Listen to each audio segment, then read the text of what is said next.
beginners are mostly misled to just keep, aside beginners, to just keep writing cybersecurity certifications, and some end up having over maybe 10, no, 30 is a lot, over 10 different certifications, free certifications, some are industry certifications.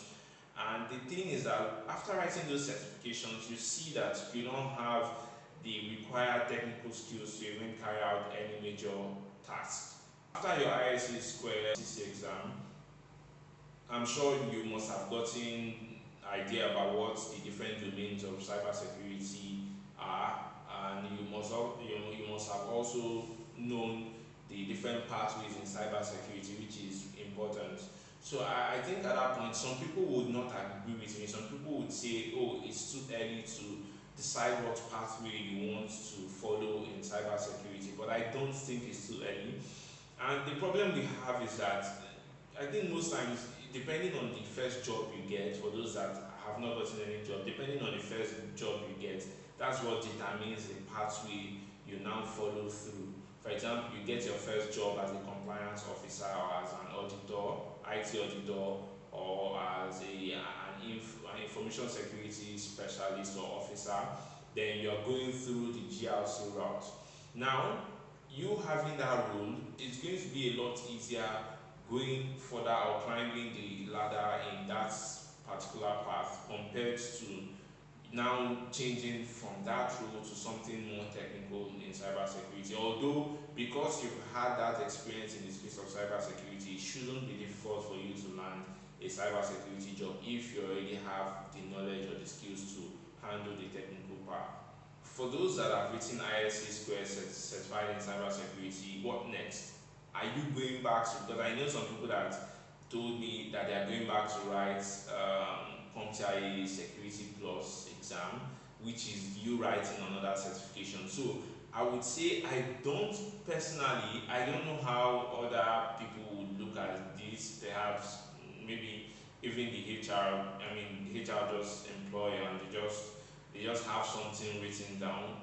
But for those that really know what these exams are, I do not think it is important or necessary for you to write CompTIA Security Plus after you successfully pass the ISC2 CC, because they are similar exams, even though I feel like the CompTIA Security Plus goes more in depth in terms of more topics, or the breakdown of knowledge in the CompTIA Security Plus is like the best entry level cybersecurity certification. I did a review of the two of them. They both have their text, so I'll link the video in the description. You can go ahead and watch that. But if you've written the ISC2 certified in cybersecurity exam, anything you should be doing relating to CompTIA Security Plus should just be going through the resources, going through the video resources, going through the curriculum, going through the PDFs, the ebooks, and whatever. Go through it,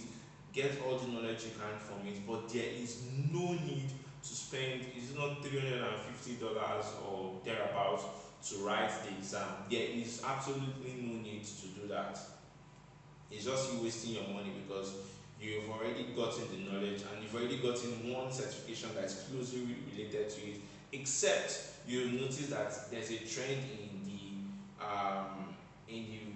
the company or organization you are looking to enter, and you've seen that they are always requesting for that specific certification, which I don't think is usually the case. Most people always say it's an added advantage, something like that. Some use it in a different terminology. If you've written CC, the next certification you should be writing should be relating to the pathway you want to follow. So I think having a defined pathway before entering or before taking on a cybersecurity role is really important.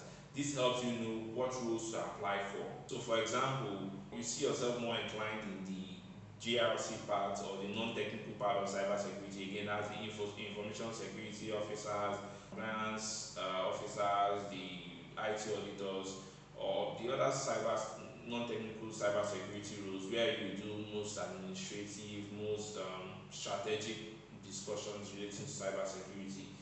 Then you need to look at certifications that are in that path.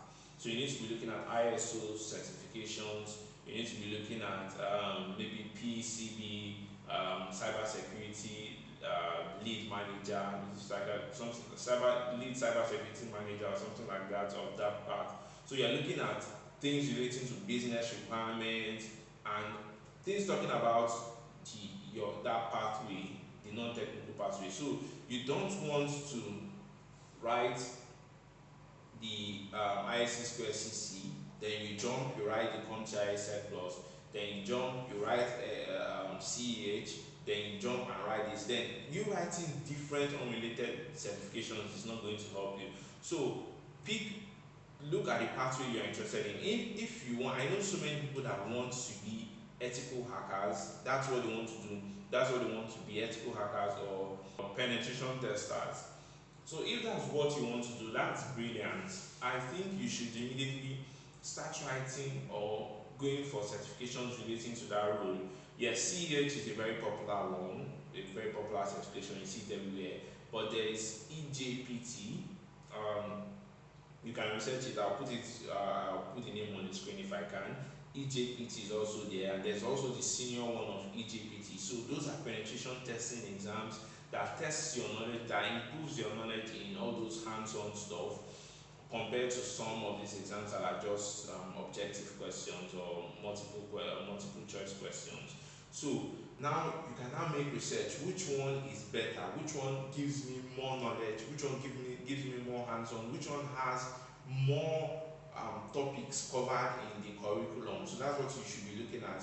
So when you get certifications in those, it's easy to say, oh, you want to apply for this penetration tester role, and then you have EJPT certification or CEH certification, rather than saying you wasted the money you could have used to write CEH to write Security Plus when you already have the CCA. So that's wasting of money.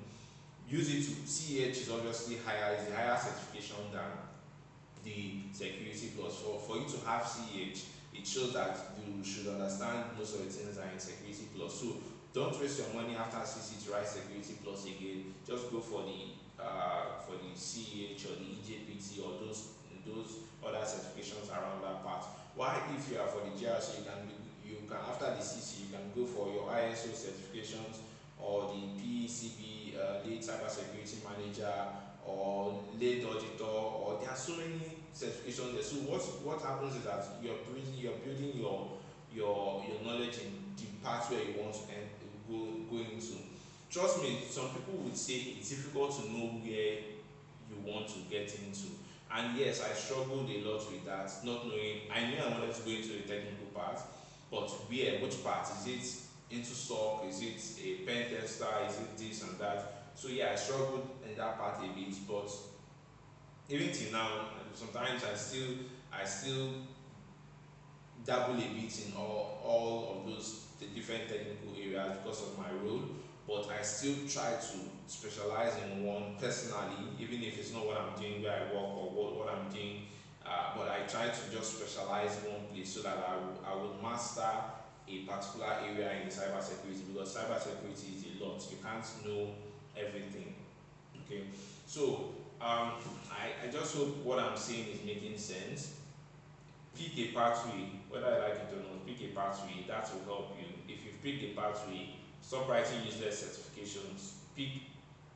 It's better they see, if an employer or someone that wants to employ you is seeing your CV and they are seeing that you want to apply for the role of lead auditor, and you have a lead auditor certification, you have an ISO certification, you have maybe your CC, because that's the basic one, then you have all those certifications, then they will see that, oh, you are really in this role, rather than them saying, oh, you've taken CC, you took CH, you took ISO, so you're just going everywhere. Then in the end, it looks like you're just writing these exams just to get the certifications, and you might not really be grounded in them, and which is what happens most of the time. Yeah, so if you have any question relating to any certification, you can ask. If I don't know, I will find a way to answer your question, or someone with that experience in the comment section would help answer your question. Yeah, so I hope you found this video useful. Don't forget to subscribe and like. Bye guys.